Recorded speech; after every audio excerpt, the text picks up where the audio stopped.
Morning student. अभी तक हमने अपनी पाठ्य पुस्तक में गद्य और पद्य का अध्ययन किया। आज हम अध्ययन करेंगे व्याकरण। आज हम व्याकरण के बारे में पढ़ेंगे। व्याकरण किसे कहते हैं? किसी भाषा के नियमों की जानकारी देने वाले शास्त्र को व्याकरण कहा जाता है। यानी हम किसी भी भाषा के नियम को, किसी भी भाषा को जब नियम के द्वारा पढ़ते हैं तो उस शास्त्र को व्याकरण कहते हैं। व्याकरण के अंग, व्याकरण के वाक्य, पद, शब्द तथा वर्ण की प्रकृति, रचना तथा प्रयोग की विधि का ज्ञान करवाया जाता है। व्याकरण के 4 अंग होते हैं, जिसमें पहला है वर्ण विचार। प्रत्येक शब्द कई वर्णों से मिलकर बनता है, जिसके अंतर्गत वर्णों के आकार, उच्चारण, वर्गीकरण, उनके संयोग और संधि आदि के नियम पर विचार किया जाता है। यहाँ विद्यार्थी मित्रों, भाषा व्याकरण में, भाषा में वर्ण विचार, भाषा की सबसे छोटी इकाई है वर्ण। दूसरा है शब्द विचार। सबसे पहले बनता है वर्ण। जैसे वर्ण से क्या बनता है? क, ख, ग, जिसमें वर्ण में स्वर और व्यंजन आते हैं। अब यहाँ स्वर और व्यंजन को मिला करके बनता है शब्द। शब्द विचार के अंतर्गत शब्दों की व्युत्पत्ति, रूप, भेद, लिंग, वचन, काल, विकास, आगमन और अर्थ आदि का अध्ययन किया जाता है। सबसे पहले भाषा की सबसे छोटी इकाई होती है वर्ण। वर्ण में आता है स्वर और व्यंजन। अब स्वर और व्यंजन के द्वारा हम बनाते हैं शब्द, जिससे शब्दों के द्वारा हम एक वचन, द्विवचन, बहुवचन, लिंग को समझ पाते हैं। वो सब वर्ण के बाद शब्द में जब शब्द आता तब हम समझ पाते हैं कि लिंग है, कि एक वचन है, कि बहुवचन है।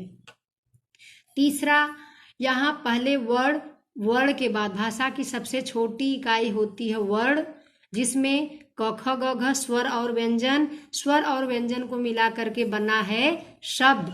अब शब्दों के द्वारा लिंग में परिवर्तन होता है, वाक्य में परिवर्तन होता है और उसमें एक वचन, बहुवचन का बताया जाता है। अब इन दोनों को, वर्ण को और शब्द को, वर्ण को लेकर के शब्द बना। अब शब्द के बाद बना वाक्य विचार। व्याकरण के इस विभाग में वाक्यों के भेद, उनके संबंध, वाक्य विश्लेषण, संश्लेषण, विराम चिन्हों आदि के बारे में विचार किया जाता है। तो विद्यार्थी मित्रों, यहाँ वाक्य विचार यानी शब्द को, छोटे छोटे शब्दों को लेकर के हम वाक्य की रचना करते हैं, जिसमें किसी के संबंध को जोड़ते हैं, किसी के भेद, वाक्यों के भेद को अलग करते हैं और किसी की विशेषता बताते हैं। जब हम अलग अलग चीज़ों को इकट्ठा करके एक रूप देते हैं तो उसे कहा जाता है वाक्य विचार। अब यहाँ चौथा आया पद विचार। इसके अंतर्गत शब्दों के भेद और रचना आदि से संबंधित नियमों का अध्ययन किया जाता है। अब यहाँ पहला वर्ण से बना शब्द, शब्द से बना वाक्य और वाक्य से बनता है पद। अब इसमें हम सबसे पहले पढ़ेंगे वर्ण विचार। भाषा की सबसे छोटी इकाई को ध्वनि कहते हैं। यहाँ ध्वनि का अर्थ है आवाज। ध्वनि के लिखित रूप को वर्ण कहते हैं।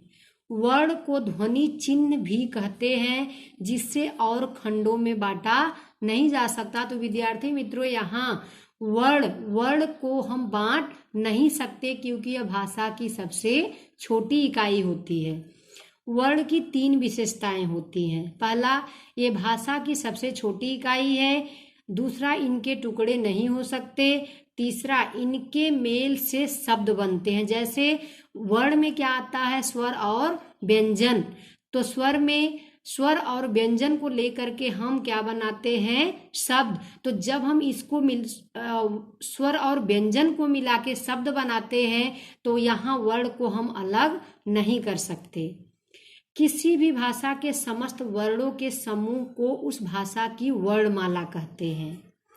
हिंदी भाषा की वर्णमाला में 52 वर्ण हैं जिनकी सहायता से अनेक शब्दों का निर्माण होता है। तो विद्यार्थी मित्रों, यहाँ सबसे पहले स्वर और व्यंजन में हम जाएंगे। तो यहाँ स्वर क्या है? मात्राएं, जैसे अ आ इ ई उ ऊ ए ऐ ओ औ अं अह। दूसरा जो होते हैं 11। यहाँ विद्यार्थी मित्रों याद रखना कि भाषा की सबसे छोटी इकाई होती है वर्ण। अब वर्ण में क्या, वर्ण किससे बनता है? स्वर और व्यंजन से। तो यहाँ स्वर कितने, वर्ण में स्वर कितने होते हैं? 11। अब यहाँ व्यंजन, व्यंजन में क्या आते हैं? क ख ग घ, जो होते हैं 33 यानी 33। दूसरा इसमें आयोगवा अह और अह, जिसको हम प्रयोग करते हैं विसर्ग संधि के लिए। अन्य है ढ और ढ। अब यहाँ संयुक्त व्यंजन है छत्री, त्र, ज्ञ और स्र। अब यहाँ विसर्ग संधि अह और अह होते हैं 2। फिर दूसरा अन्य ड और ढ, ये भी होते हैं 2। अब संयुक्त व्यंजन में छत्री, त्रिशूल, ज्ञानी और स्र, ये होते हैं 4। तो यहाँ टोटल मिला के सारे कितने वर्ण हुए? 52 यानी 52।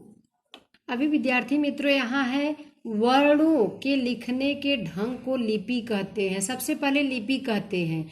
मैं आपको बार बार कहती हूँ कि आप लिपि के द्वारा लिखो। यहाँ भाषा को, हिंदी भाषा को देवनागरी लिपि के, देवनागरी में लिपि गया है, देवनागरी लिपि के द्वारा लिखा गया है। और यहाँ लिखने के ढंग को कहते हैं लिपि।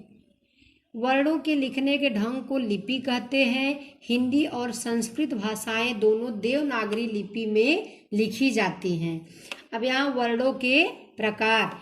हिंदी भाषा में वर्णों को 2 वर्गों में विभाजित किया जाता है, जिसमें होता है स्वर और व्यंजन। अब यहाँ स्वर और व्यंजन के द्वारा ही बनता है शब्द।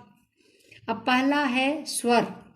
जो वर्ण किसी अन्य ध्वनि की सहायता के बिना स्वतंत्र रूप से बोले जाते हैं उन्हें स्वर कहते हैं। इनके उच्चारण में हवा मुख से बिना किसी रुकावट के निकलती है, उसे कहते हैं स्वर। जैसे अ आ। अब हम अ आ पढ़ रहे हैं तो हमारे मुंह से हवा नहीं निकल रही है। इ ई, यहाँ हम वर्णों का प्रयोग कर रहे हैं, स्वर का प्रयोग कर रहे हैं, तो इसमें हमारे मुख से हवा नहीं निकल रही है। जब हमारे मुख से जिसमें स्वतंत्र रूप से निकलता है उसमें कोई हवा की मिलावट नहीं होती है, वह होता है स्वर। और हिंदी में 11 स्वर वर्ण हैं। उच्चारण में लगने वाले समय की दृष्टि से स्वर के 3 भेद होते हैं, जिसमें ह्रस्व स्वर, दीर्घ स्वर और प्लूत स्वर। पहला ह्रस्व स्वर किसे कहते हैं? जिन स्वरों के उच्चारण में कम समय लगता है उसे ह्रस्व स्वर कहते हैं। जैसे अ, ई, उ और श्री, ये 4 हिंदी के ह्रस्व स्वर में आते हैं। तो विद्यार्थी मित्रों, इसको आप लोग भूलना मत कि ह्रस्व स्वर में कौन से ह्रस्व स्वर में क्या आते हैं? जिसमें कम समय लगता है उसे ह्रस्व स्वर, जिन वर्णों को बोलने में कम समय लगता है उसे ह्रस्व स्वर कहते हैं। और ह्रस्व स्वर में आता है अ, ई, उ और श्री, ये 4 हिंदी के ह्रस्व स्वर हैं। इन्हें मूल स्वर भी कहते हैं। श्री का प्रयोग केवल संस्कृत के तत्सम शब्दों में ही होता है, जैसे ऋतु, ऋषि, गृह, दृष्टि आदि। अब विद्यार्थी मित्रों यहाँ याद रखना कि यहाँ ऋषि वर्ण का प्रयोग किसके लिए होता है? तत्सम शब्दों के लिए। अब दूसरा है दीर्घ स्वर। अब यहाँ दीर्घ स्वर किसे कहते हैं?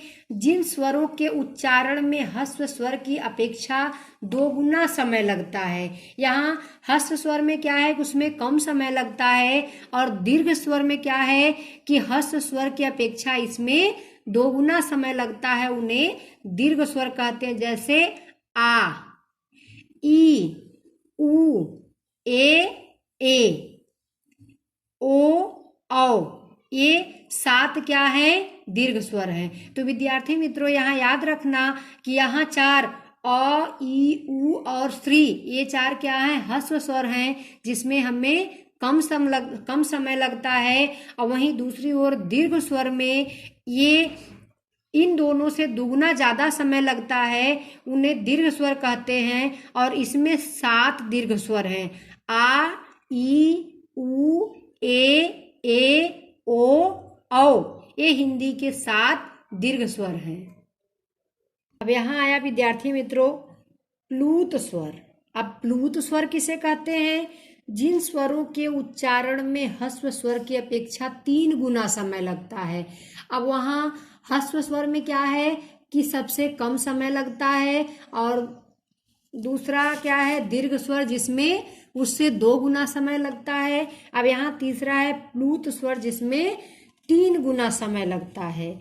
उन्हें प्लूत स्वर कहते हैं। प्लूत स्वर लिखते समय उसके आगे 3 हिंदी का 3 अंक लिखने की परंपरा है, जैसे ओम, परंतु इसका प्रयोग हिंदी में बहुत कम होता है। तो विद्यार्थी मित्रों यहाँ आप ध्यान रखना कि प्लूत स्वर में हमें 3 गुना समय लगता है, और इसमें हिंदी के 3 वर्ण होते हैं, जैसे ओम, परंतु इसका प्रयोग हिंदी में बहुत ही कम होता है। तो विद्यार्थी मित्रों अभी हमने भाषा और वर्णों के बारे में पढ़ा। अब इसके बाद हम आने वाले अपने पाठ में अनुनासिक और अनुस्वार के बारे में पढ़ेंगे। धन्यवाद।